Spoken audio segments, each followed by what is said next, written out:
السلام علیکم ورحمۃ اللہ وبرکاتہ. My dear brothers and sisters, اکثر یہ سوال کیا جاتا ہے کہ جی ہمارے کاروبار میں بندش ہو گئی، رشتوں میں بندش، رزق میں بندش. تو یہ بندش چیز کیا ہے؟ اصل میں آج میں آپ سے اس کے بارے میں بات کرنا چاہتا ہوں. اکثر اوقات لوگ مجھے فون کر کے یہ سوال پوچھتے رہتے ہیں، تو میں نے کہا چلیں اس کو ویڈیو کی فارم میں آپ تک پہنچا دیا جائے. اصل میں جو چیز اللہ تعالیٰ دینا چاہے اس کو کوئی بند نہیں کرا سکتا. تو یہ کہنا کہ کوئی چیز بندش ہو گئی، یہ بات ہی ایکچولی غلط ہے. اللہ تعالیٰ رازق ہے، جس کو رزق دینا چاہے دے دیتا ہے. رشتوں میں بھی بندش کی کوئی ایسا مسئلہ نہیں، جب اللہ تعالیٰ کی مرضی ہوگی تو ہو جائے گا. ہاں ایک چیز ہے جو کہ ہمارے خیر کے معاملات ہماری طرف آنے میں رکاوٹ بنتی ہے، اور وہ ہے ہمارے اپنے گناہ. اللہ سبحانہ تعالیٰ فرماتے ہیں قرآن مجید میں وما اصابکم من مصیبت فبما کسبت ایدیکم ویعفو عن کثیر، کہ جو بھی مصیبت تم پہ آتی ہے وہ تمہارے اپنے اعمال کی وجہ سے ہوتی ہے، اور اللہ سبحانہ تعالیٰ بہت معاف کرنے والا ہے.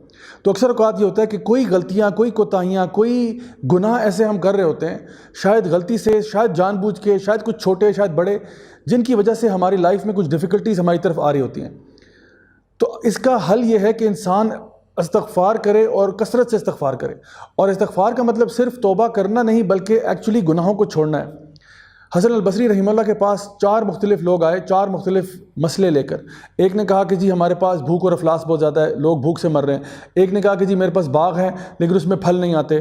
ایک نے کہا کہ جی میرے پاس اولاد نہیں ہے، میرا بیٹا نہیں ہے جو میرے پیچھے بزنس سنبھال سکے، میرا کاروبار سنبھال سکے. اور پھر ایک شخص نے یہ بھی کہا کہ ہمارے پاس بہت اور قسم کے مسئلے مسائل موجود ہیں. تو اب دیکھیں کہ حسن البصری نے چاروں کے مسائل کو سن کر جواب ایک ہی دیا. آپ نے سب کو کہا استغفار کرو، استغفار کرو، استغفار کرو.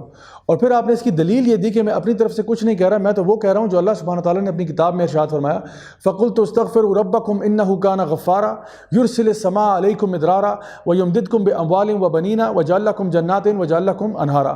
نوح علیہ السلام کے بارے میں ذکر کیا گیا قرآن مجید میں کہ انہوں نے اپنی قوم سے کہا کہ تم اللہ سے معافی مانگ لو، اللہ معاف بھی کرے گا، اللہ آسمان سے رحمت کی بارش بھی برسائے گا، اللہ تمہارے مال میں اضافہ کرے گا، تمہاری اولاد میں اضافہ کرے گا، تمہارے باغات تمہیں دے گا، اور تمہارے بیچ میں نہریں جاری کر دے گا، یعنی کہ تمہاری لائف میں خوشحالی آ جائے گی. تو آئیے اس رمضان یہ فیصلہ کریں کہ جو بھی غلطیاں کوتاہیاں ہم سے ہو رہی ہیں ان سے سچی اور سچی توبہ کریں اور دوبارہ ان کی طرف نہ جائیں. دس از راجہ ضیاء الحق سائننگ آف. والسلام علیکم ورحمۃ اللہ وبرکاتہ.